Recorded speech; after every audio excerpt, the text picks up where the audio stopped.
He's not going to get his hands. No, no reason not to ban Zed. By far the best champion for behind this mid lane. I want to see if Cloud9 now will take a Corki in the first rotation on their side. We know Sneaker loves to play it, and we know obviously Prey. He's been picking like 9 times, 100% win rate. He's probably the best Corki player in the world itself. So I would pick that away if I was Cloud9, depending on the bans, but I'm expecting a Lulu come in as the last ban now for Cloud9.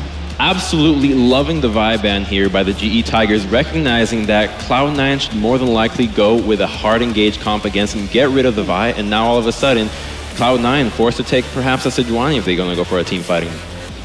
Not allowing the Corki first rotation. Lulu is left open. Can be a pick now for balls, but Maokai as well, so they've basically ignored him. He can get whatever he wants in this top lane, so that was a big talking point. Are they going to target him out? Seems not instead. You see the Rexa ban, or you expect the Rexa ban to come in. You take the 2 next junglers in terms of Meteos, his tier list. Now it's going to be about Jarvan and Lee Sin suddenly. Potentially a ringer for Lee, but it's been his worst champion in that jungle, so I'm not expecting it. So where do Cloud9 go? Do they want to try to deny that Lulu? Is it just going to be a Rumble traditionally? Traditionally, Champion Balls has done well on, but Crumbs, you're not 100% sold on Balls' performance over the last few weeks. I think right here, though, excluding Balls, I want to touch upon the Corki pick because that opens you up to have a really strong double AD composition. Corki is the AD carry that you want for your bottom lane because he brings poke, because he brings the magic damage. So now all of a sudden, Cloud9 has to think, are they willing to run a double AD composition? Is Ezreal going to be a pick for them? Almost. You got 50%. Oh Morgana locked in. Again, another LemonNation special. It is, and a pick, honestly, that GE Tigers have banned quite a lot in Korea, but there's some Morgana top lane players, obviously, where the target banned it. So good pick for LemonNation. We got the Rumble here for Ball, so he's feeling obviously very comfortable in that lane. Jarvan can come in now, especially since Lee Sin has been picked away, and you got a very strong team fight already just by having Rumble and Jarvan together, and you get good comfort picks for you. About, again, this double AD composition, KurO normally does not prefer to run Ezreal that often. It's more about LeBlanc, it's about Victor. LeBlanc is open in this game here if he wants to take it later on, and there's going to be no counter pick because Castellan is going on 5.4, and Zed obviously was already banned away by GE Tigers. Crumbs, I want to touch on the fact that GE Tigers have basically insta-locked Lee Sin and Lissandra. You were highlighting we were going to see Lee. Cloud9, are they a little rattled considering the difference? Right off the bat, you have to look at the synergy between the picks as well as the top lane players. Now, Lee and Lissandra will pretty much guaranteed win any 2v2 against somebody else. Huge burst from Lee Sin, huge lockdown from Lissandra, and now all of a sudden Cloud9 forced to take a Jarvan, which is a nerfed champion on this patch. No armor on his flag, and his early game is going to be weaker than Lee Sin. Agreed. It's a risk, but Jarvan is still a fantastic team fighter, and when you combine him again with this Rumble, we know Cloud9 can play that style.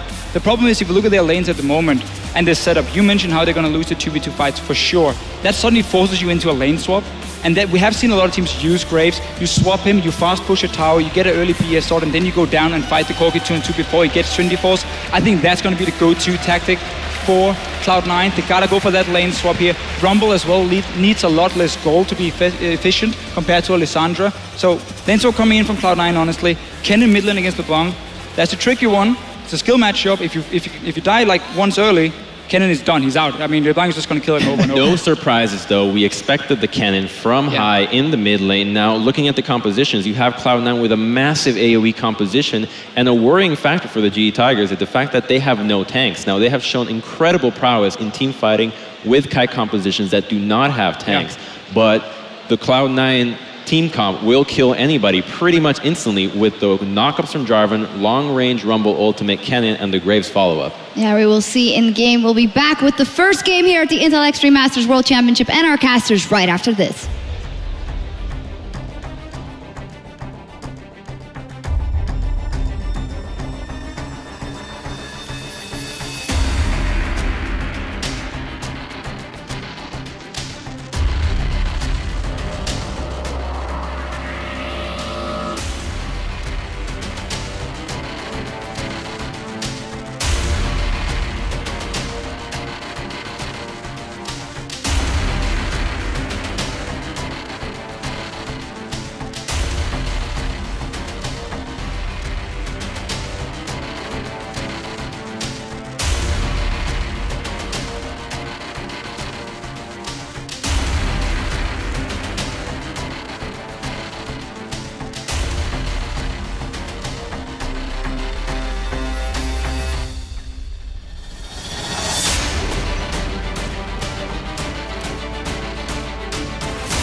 Welcome back, everyone, to the Intel Extreme Masters World Championship here in Katowice. My name is Joe Miller, and joining me today for our first games are none other than Doa and MonteCristo. You guys at home were, looking for this TriCast for a while, so we thought, you know what? Why not? Let's do it. First question of the day, though: can Cloud9 beat the GE Tigers?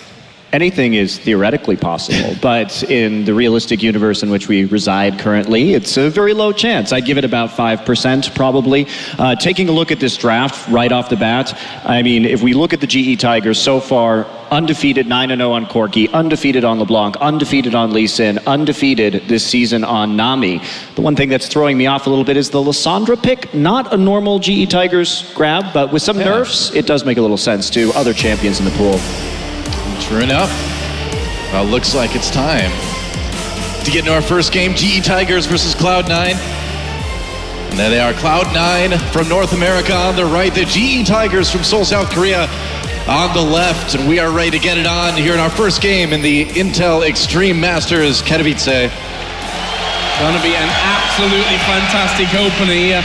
I think, especially if you're a GE Tigers fan, I want to touch on the Kennen pick, because that was the controversial one. That we were saying, in the last pick, you can't really pick Kennen here, but they went for it anyway. Well, how are you going to get Kennen in onto Nami? How are you going to catch anyone like Corki or LeBlanc? I just don't see this Kennen doing anything in team fights. Yeah, it's going to be really ridiculous. Also very flash reliant in this composition.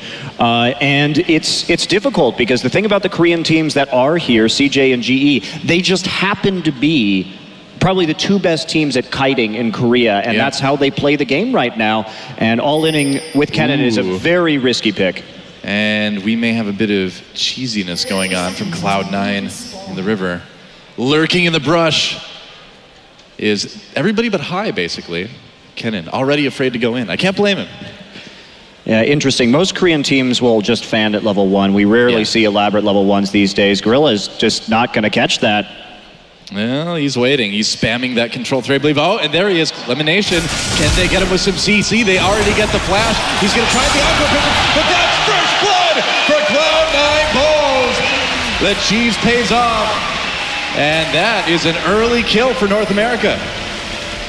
I mean, Gorilla was just spamming his emotes in the brush, not exactly paying attention. So early kill, that'll help Balls out a lot. Of course, Balls an excellent Rumble player, very consistent out of that top lane, and that's going to be very helpful for C9, at least in this laning phase. And this is what we heard earlier, maybe the key is that it is best of 1 here, and that you can do something a little bit crazy to start things off. LemonNation there, going a little bit far through the brush. Nice little dodge from Prey. And, well, they've got the start that they wanted here, Cloud9. My question now is, though, what do they do with this first blood on Balls? How much can he dominate Smeb in that top lane? Will he dominate? Is Lee going to spend more time now helping Smeb to get back into this matchup? I mean, it's a possibility. Lee normally doesn't focus on the mid lane. He's a very defensive, KurO that is a very defensive laner. So we see some trading happening in the bottom side. But it's going to be hard to get out of this, because Balls is such a strong Rumble player. He will hit a mid-game power spike where they are going to dominate the dragon. I think G is going to have to give up probably some of the first few objectives at this point in the game. We'll see if I'll get Meteos deciding he doesn't have an opportunity. I gotta say, I'm really glad we're getting into cast with Joe Monty. I feel like we're really living the high life. It's Miller time now. That's right. Truly the champagne of casters. You're so kind. The champagne. The champagne of casters. That's an interesting title that I've not heard before. Little American humor for you there, Joe. We already made a deal that Star Wars has to stay out of it, because my knowledge is not that solid there. As Prey and LemonNation again, just exchanging a bit of damage. LemonNation already getting back up to decent health status. This mid lane was a big question for us. How is High going to perform on Kennen against KurO playing LeBlanc, who we know and we've seen time and time again, a good start for a LeBlanc player spells disaster. Well, he's already been getting poked pretty heavily, but that's not terribly surprising. A little bit down on CS. We'll see if that turns around as the lane kind of pushes up. But anytime a lane starts to push up for someone who's not the GE Tigers, you have to worry about Lee coming in and just ruining your day. I'm still waiting for what we talked about a little bit earlier, to see how Lee is going to handle the top lane. Like Monty mentioned, Lee is usually up in the top lane more than anywhere else, but I think the real thing we're waiting for is to see when Balls gets that probably early haunting, guys. We'll see how much help Smeb needs at this point. Right now, he's gotten a little CS lead for himself. Yeah, that is a nice advantage. And just looking at C9's composition overall, they really do well with this backline assassination. They can instantly get in with Equalizer and with that collateral damage. So there is a lot of threats. And Expert Desk was mentioning how it's very dangerous to play these kite compositions because you have to be so precise. Smeb dodges a skill shot right there. And Cloud9, if they get the right flash engages, but it really is the story of this game going to be about playing around Cloud9's flashes. Yeah. They have to make those fights really, really count and take objectives off of them because they can only fight once every 5 minutes. Well, look at this. We are seeing Lee waiting around that mid lane. To the wall, they managed to get the chains down, and Hai is dead just like that. Meteos had actually come around there, but decided to head southwards in the river. Didn't check that side brush, and that will be the first kill. And meanwhile, down in this bottom lane, Sneaky and Prey going to be going at each other as well. Gorilla also took a bit of damage in that, but no kills in the bottom lane. But the start there in that mid is what we were basically expecting to see. Yeah. And he got spotted by a ward there, so at least Sneaky and LemonNation know that he's on his way. And the real issue, too, with the Kennen in the mid lane is it looks like he's going to have to build into Abyssal first in this matchup. And Kennen is a very item-dependent champion. If he doesn't have that Abyssal in, especially if he doesn't have a Zhonya's Hourglass, he simply can't last out team fights. So if you set that Kennen behind early, he's just going to get blown up without that Zhonya's Hourglass later in the game. And with LeBlanc being a very bursty, high damage champion, having that Abyssal first this is a really, really rough time just because of how these team fights are going to play out. And maybe they won't now be able to abuse that power spike from Rumble and the fact that they got the first blood. Well, it's amazing me right now. It's just a CS lead that KurO's been able to get against Hai already in the mid lane. I mean, he does have that one death, but 43 to 25 already. That one hurts a little bit. Meteos coming up to the top lane. We'll see if he can get anything done to Smeb here. Smeb just hit that level 6, so he's got a little bit more safety now, but of course Balls has an equalizer as well. Here he comes, Meteos coming in, there's the equalizer going down, now the QE combo misses, that lets Smeb flash out, gets out on the E as well, and will he survive? Will they dive this one? Meanwhile, Hai dives again in the mid lane, and it looks like Smeb, what? He got the kill on Balls in top, so 2 more for the GE Tigers, I can't believe it. How did Smeb do that? He baited him with the ultimate.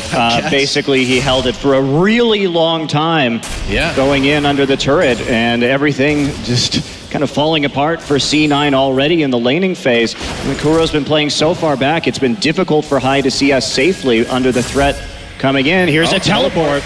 Smeb may have overstayed his welcome here. This is an interesting choice as well, because Meteos is taking the aggro and he's going to go down. What? Smeb is still alive. Are you kidding me?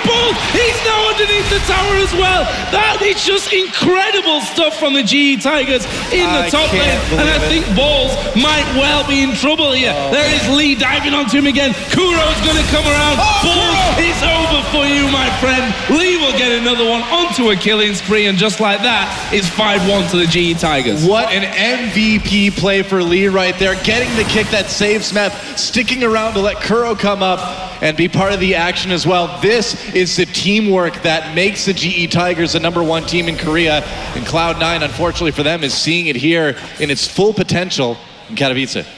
Yeah, let's take a look at this play that happened again in the mid lane because we missed out on the start of it. Lee with the pink ward in the brush, Hai walking over, but just gets instantly annihilated. Pretty dangerous to go over on that side of the map when you don't have adequate vision control. And honestly, I mean, I have to say, it looks like Cloud9 is just really desperate to make some of these plays because that is very uncharacteristic forward aggression from Cloud9. It seems like they feel like they have to take some big risks in this game, and it really isn't paying off. Lee was sitting right there with the counter gank. And the teleport was very odd. Yeah, like some of the items that have just been finished as well. Smeb, who, you know, he just kind of played it coolly underneath his tower, now got that Abyssal Scepter in already. See, down the middle as well, that KurO won't be too far away from moving up. Gorilla actually coming up to this mid lane, spotted out by a fairly decent ward there, but was a pink, was taken away. And that mid lane, 71 to 44 CS after Hai died twice in a row. And this is just free time for KurO in the mid. Well, maybe a bit of a dive here in bot lane. We'll see if they go in. Gorilla's getting back nearly TP is up time. for Smeb. Yeah, he could come down and join in. Gorilla, they see the Dark Binding. They're going to take him out really quick. The exhaust on the Meteos. He takes one extra turret hit. But so far, Prey okay. Meanwhile, Bottles gets jumped on in the top lane. That's an easy kill. It's unfortunate for the GE Tigers that Lee is actually getting all these kills. Here's the TP. And Prey goes in with the Valkyrie, scares Meteos away, and Smeb comes down just to keep his ADC safe. Oh, they're sandwiched here, though. This could be really bad for Sneaky and LemonNation. They chose to run backwards, which is probably not going to help them out all that much. Sneaky will be the focus. Here comes KurO as well, and LemonNation won't be able to escape this one. Smeb will pick that one up. That's 3 for him now, 4 for Lee after the kill up top, and he's just getting out of control. Yeah, Sneaky and LemonNation getting far behind enemy lines, and they really paid for it, unfortunately. Lee scares high away from the recall in mid here, and I gotta say, with a 3K gold lead, sub 10 minutes here, 8-2 kills, it is looking pretty one-sided so far. I'm just really surprised that C9 is repeatedly going past these turrets and trying for these dives, because that's really just not what we typically see from them at all. And the desperation is such a huge factor right now. I think that's a perfect word for it right now. I think it certainly is just desperation. I mean, they really want to make something happen, but really, I mean, the safer game may have been a better option, but we'll see what happens now. LemonNation just warding that dragon. There's been so much action in the lanes that we haven't really seen any team make a motion towards dragon yet. Yeah, I think the problem is when you make one desperate move and that goes wrong, you have to kind of make a second one to try and pull it back. And so far, those 2 desperate moves have not really worked out for Cloud9. And both junglers currently headed towards the bottom side of the map. And you see the ping there onto the top of Meteos. Lee was spotted coming around as well. And well, it's definitely the GE Tigers who would have the upper hand if they do decide to fight there. Yeah, it's a pretty risky scenario. Although Prey has not completed his Trinity Force yet, so there is a little bit, I think, extra burst damage coming out of Cloud9 if they want it. They also will have TP up first coming in, but Deep Ward's already going down right here. Lee and KurO, big wraparound. Yeah, they really want that dragon, too. We'll see if they can handle it. I gotta think Prey's got to be close to finishing his Trinity Force by now. Should be another few minutes, actually, but he does have 2 assists, so maybe he'll get it maybe around the 14-minute mark instead. So, yeah, only 819 gold in the bank at the moment, so it'll still take some time to complete that phage, and then the rest of the force. So I'm just taking turret hits. He was desperate for those minions in the top lane, but this, again, you know, does just keep that enormous pressure on that top lane turret and onto balls. That turret's ready to go down any second.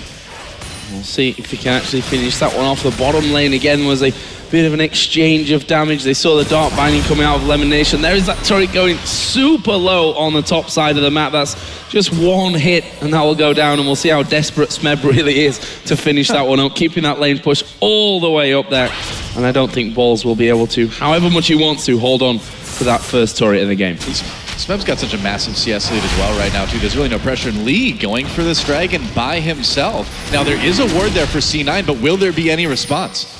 Lee has to get out of here. Yeah, you see him pop right over as soon as people start to move out of lane. He didn't have pressure in mid and bottom. That is a very risky attempt to make. Thought maybe they wouldn't have a ward. They could see the back. Over the wall, high pot side ultimate, but it will be a kill. Lee managed to get there in time. Meanwhile, Dark Binding onto Prey. He's going to take a little bit of damage. Exhaust onto Sneaky as Prey gets away. And there's that tidal wave used. Can Gorilla and Prey win this 2v2?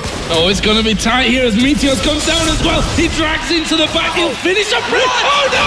He cancelled the auto attack. Sneaky did get it. But Meteos now battling with Gorilla, who will flash out of the Cataclysm. I think he needs 2 more auto attacks here. Oh, you know, land the bubble. That's all good as well. They managed to get, again, a 2 for 1. And it's not over because Smeb's here. Sneaky will go down, and now they're going to chase down LemonNation, who again is running basically to no man's land, especially now as KurO's chasing. As we do get a pause, LemonNation gets to live on for a little while longer. He gets to contemplate his impending doom. It's nice to get a little reflective moment. It's like usually you get a few moments of your life flash before your eyes, but he's like seeing his life, his team's history, basically, you know, the history of Minnesota, where he's from. He's getting like a lot of time now to experience different things. Wow, I mean, this game is just a slaughter. There's no really other way to put it. Unfortunately. I'm very surprised by Cloud9's overly aggressive play. I really hope that they can settle some of these nerves and move forward in the tournament, because I think they do have a strong chance to get out of this group if they don't continue to make these very, very bold plays. Well, they had such a good... They had such a good level 1 where they got that first blood, but they just didn't transition it into anything else and really overplayed their hand with insufficient warding, no knowledge of where Lee was, and pushing too far up in the mid lane. Well, we seem to have an issue with LemonNation's PC. We can see on the bottom right of the screen there. The admin's helping him out. It's like, can you do anything that makes your champions like go away from faster? my champion? Can I get a speed boost here? Well, you know, I think it is important too to remember, like you mentioned, Monty, that although this game is clearly very one-sided, Cloud9, if you look at Group A, you know, if you look at the other teams, SK, Yoi, Flash Wolves, they still do have a very good chance to get out. I mean, this isn't the end of the road by any stretch for Cloud9 here. Right. Well, this game, too, a little bit atypical of GE, is actually Lee having so many kills. Yeah. Typically, the GE Tigers are very good at getting the kills onto Prey and KurO. This is one of the very few games that I've seen Lee actually get all these last hits. They really emphasize handing it over. It's been a couple unlucky ticks, but here we go. We're going to be back in the game. Yeah, looks like we are. LemonNation still being chased, and Smeb just picked up that kill. You guys will see in a second. Meanwhile, there we go. Grab the kill. Catch the last of it. Spoiler alert. It was kind of obvious that was going to go the way it did. Meanwhile, Lee said, all right, they're all dead now. Now I can finally go back into the Dragon Pit and just solo that one down myself. 5-0-1 is Lee. He's sat on about 1,500 gold to go back and spend here. Bear in mind, we're 13 minutes into this game, guys. He is somewhat fed at this point. We see Morella Nomicon as well as another blasting one there for KurO in the mid lane. Abyssal not done yet by High, and it's just going from bad to worse, really. Interested to see now how Cloud9 handle these next few minutes of this game after losing that first dragon and being so far behind. Yeah. Well, I mean, look at what High's building right now. He went for the Ruby Crystal, not even having enough money to finish his Abyssal Scepter right here, and so he's delaying that power spike even further. Kennen is probably never going to do anything at all in this game at this point. They have the hard engage with the Jarvan, but there's just not going to be any follow-up. GE has too much mobility. They will be able to kite out of any kind of engage that C9 offers and just poke them to death. Corki's in that power spike right now, 14 minutes with that turning force, and here we go. Right on the balls, they pop that ultimate. KurO comes as well. He's been stealing so many kills, KurO. He just shows up at the last moment to grab it. 2-0-6 now. Feeling good. And they're going to take that top lane as well. So here we are, 14 minutes, nearly 15 into the game, and a 7,000 gold lead for the GE Tigers. Certainly a strong showing early on for them here at the Intel Extreme Masters.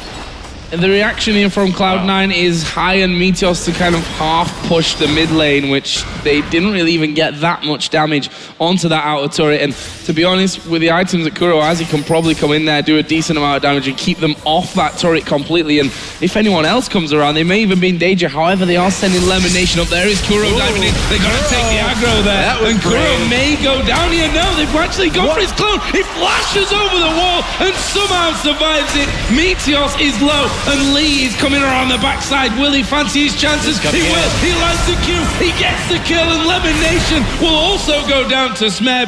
KurO surviving through all of it, and now it's High that they're chasing down. You don't often see a jungler soloing the mid laner, but he's going to try it. He's the same level as High right now, and there's the kill from KurO. I mean, there's just really nothing he can do, especially since High is not even built for any armor whatsoever. That Lee with the Warrior enchant just cuts right through him. Sneaky. And the Brutalizer, and now Sneaky just gets blown up under turret. It is a total rout at this point for Cloud9. I can't believe KurO got out of the mid lane. 39 hit points he had. I mean, he did a good job of fooling them with his clone. He just stood in the Cataclysm and the Slicing Maelstrom and danced his clone around until his W came up and he could actually make it out with the flash. Incredible play. Leaves him now 3-0-6 to 7 kills in the top lane, 6 in the jungle. It's only Prey that's not really been getting many on the board. And, well, now Ball's going to have a chunk back of damage onto Lee, but honestly, KurO's waiting for cooldowns at this point to finish off Balls. And no one else there we go. Oh, it was close. Chain's coming out anyway, and an easy kill, basically, completely out of position. Cloud9, and I mean, obviously, at this stage of it, they're just not in this game. Heads are probably already in. Okay, what do we do later? Yeah, I think at this point, you just kind of go back to concentrating on the fundamentals, kind of start saying, hey, all right, what happened this game? What do we need to think about for our next one? They do have a little bit of time, you know, before they have their next game here. Lee's just building damage right now, going for a Hex Drinker as his next item. This is very uncharacteristic of him. Of course, went for the standard Sightstone first, but he's just been all over the map. Smeb has been on point with his teleports so far this game, and it's, I mean, there really isn't much to say. Cloud9 is getting played and outplayed in every possible category. Well, I think one of the really scary things too is, like we mentioned earlier, we don't see Smeb play a lot of Lissandra. Oh, Lee, a little bit of trap set for him. There's a nice dark binding from LemonNation. He's going to kick away Sneaky, flash into the Dragon Pit, not going to make it out there. There's a kill for Sneaky. Meanwhile, in the jungle, Tidal Wave goes through, Ball's in a lot of trouble yet again. KurO claims his 5th kill of the game, and meanwhile, Smeb coming right back with that teleport for another one, going over the wall on a Sneaky. Look at that burst from Lissandra, but it's no surprise. Meanwhile, High popping the ult to try to get away, and KurO going to be able to grab another one. Oh, he's going low here, though. We'll see if he can finish off High. Yeah, you can see he's a little bit wary about that. Takes the shuriken and says, okay, now I definitely can't push this one. I'm conditioned at this point. Come on, KurO. Don't make me look bad. Oh. Sorry, it's High's day to live, though. I guess so. Well, 18 minutes into this game. Over a 10,000 gold lead at this point. 21-5 in kills. We were expecting a GE Tigers win. We were. I'm not sure we were expecting quite the complete full-on domination, but we were also maybe not expecting Cloud9 to make those risky plays, which makes a scoreline like this possible. Well, and when you have a good jungler like Lee and he can get those reads and know where the enemy is going to be, also a testament to their early game vision control, you can counter some of these very risky plays. I mean... Well, the Kennen pick, you know, was obviously not wise into this composition, and then the very risky plays just countered so perfectly by GE, like you said, largely due to Lee's awareness of where everything is going on the map. It just, you know, you try to get something done fast against a team like GE Tigers, you know you're unfavored, but sometimes it backfires. Meanwhile, LemonNation getting jumped on here. Yeah, that was interesting. Black shielded away there. And now that turret, though, is taking a good chunk of damage. All 5 from the GE Tigers are there. Sneaky was still on the bottom side. There is the Q landing. Bulls gets kicked back. He will go down straight away. Did get off an equalizer before he died. Meteos, they're off on the backside as well. They don't really care about them at this point. It's more about finishing off that inhibitor turret, get the inhibitor as well, and now they can turn around and maybe wait those 20 seconds until Baron spawns. Well, yeah, really. I mean, if we look at how that fight went down too, you could see Meteos was trying to get the flank in so they could actually land High slicing Maelstrom effectively. Yeah. Unfortunately for him, Gorilla just turned around. You didn't really see it on your screen, but just used the tidal wave, right, to zone Meteos out, so he never really had an opportunity to engage right there while they were taking out the front line. And a bit sloppy by GE. I mean, using the Lissandra ultimate on a black shielded target, obviously maybe not the best play in the world, but at this point they're so far ahead they just needed to push forward. Meteos has to flash out. Oh, Q onto High though, a little bit of damage from KurO. From over the wall, they did hit Prey with that dark binding. Siege begins. It feels like we should be like 35 minutes into this game when you look at it, but we just hit 20 minutes now. And looking forward to the rest of this tournament, I was very skeptical about Team's ability to play this Kennen into any Korean. It's not a pick that we have seen in Korea at all. And the reason is, it's if you are a well-coordinated team, you can kite it out, and it's very limiting in terms of when you can actually team fight. Now, we've seen the team fight limiters with champions like Gnar, but of course it's nowhere near as long, and even those slight changes to his rage have made him no longer really picked up in any meta at all, and Kennen's a pretty extreme version of that, in my opinion. Well, it's just so easy to counter that engage, you know, any sort of knock-up, any sort of hard CC will stop in its tracks. If you don't have flash up, it's kind of the end of it. Yeah, mobility as well, which, you know, is rather abundant in the GE Tigers team at this stage. I mean, you just walk away from it at the end of the day. And with that gold total hitting 41,000 to just the not quite 30,000 of Cloud9. This game is looking to move into its final stages, that's for sure. GE Tigers obviously have the ability to go towards Baron at this point, and I mean, they don't particularly need a Baron, but they'll also be quite happy if Cloud9 even try and contest it and probably ace them. Well, they can easily turn off this and have a very good fight too. I don't even think Cloud9 can contest this at all.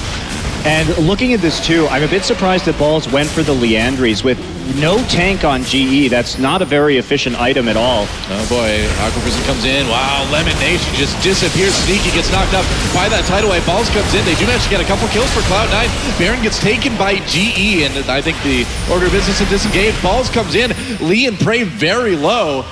It looks like they'll be able to get out with that Baron buff. So losing 3 people, the best fight for C9 yet. And a little bit of gold. That was a bit cocky by GE. They could have easily turned on that. If we look at how much mobility they had, it was a split call. GE was half on the Baron, could have easily sent everyone right over that wall alongside the tidal wave. We look coming in here, KurO will just eliminate LemonNation, and there's the tidal wave. Prey valks off the equalizer to finish the Baron. Obviously dangerous to valk over that wall, but pretty poor Baron play right there from GE. It's not really going to be consequential. They still have 2 members with the buff. They still have an inhibitor down. They still have just an absolutely massive lead. And Cloud9, if we look at them as a team, they have been so incredibly successful domestically for so long. And there is no doubt that that Hai is a world-class shot caller. But when it comes to international tournaments, they just can't keep up with individual skill. And regardless of their success at rotations, at those late game plays, they just fall too far behind to do much of anything whatsoever. I think the biggest thing to me is that as the GE Tigers, you see this Kennen pick coming from miles and miles away, and they prepared for it so well. Cloud9 picked it anyway. I mean, what do you really expect?